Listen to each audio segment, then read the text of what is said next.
All right, so you've received a claim from the Strata Management Tribunal.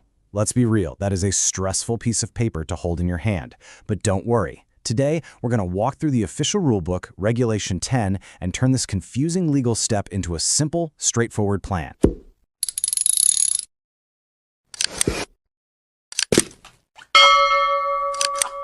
When that formal notice lands, it's completely natural to feel a bit overwhelmed. Your first thought is probably, okay, what do I actually do now? Well, that is exactly what we're here to figure out, step by step. So your very first move is all about preparing your defense. And the good news? You don't have to guess what to do.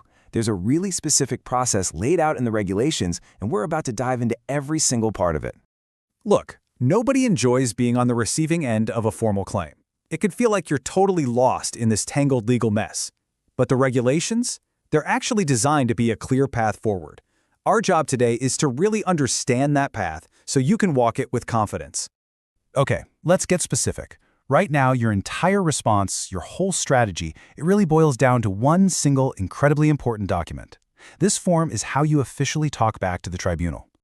And it's pretty amazing how much really does hinge on this one thing. How you fill out this form sets the stage for everything that comes next. It's the foundation of your entire defense, so, getting it right is absolutely crucial. So what is this critical document? It's called Form 2, and according to Regulation 10, this is it. It's the one and only official form for every single defense and every counterclaim. There are no substitutes. This is the document you have to use. Okay, so we've got the right document, Form 2, but what exactly do you write in it? Well, it turns out you have three very distinct strategic choices for how you can respond. And here they are, your three options coming directly from Regulation 10. You can admit the claim, you can dispute it, or you can go on the offensive with a counterclaim of your own.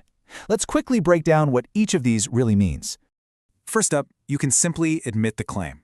This is pretty much exactly what it sounds like. It's a formal agreement with the other party's claim. If you know the claim is valid, this is your most straightforward path forward. Now, your second option is to dispute the claim. But here's the key thing. You can't just say, I disagree. The regulation demands that you provide particulars. That's the official word for the specific details, reasons, and facts that explain exactly why you dispute the claim. And your third choice, make a counterclaim. In this case, you're not just defending, you're making your own claim right back at the other party. And just like with a dispute, you have to provide all the particulars to back up your own case.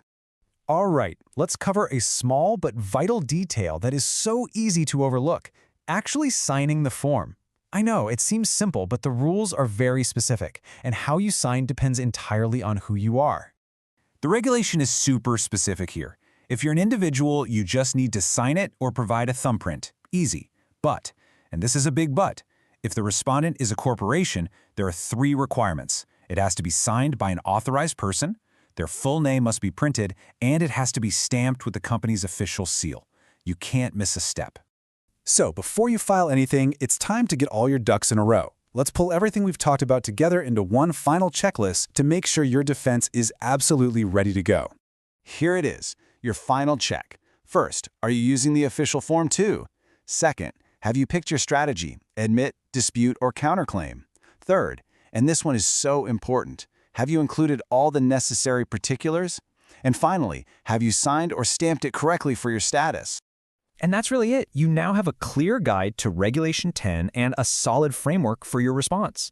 So the final question isn't, what do I do? But rather, based on everything you've just learned, is your Form 2 now complete and ready to file?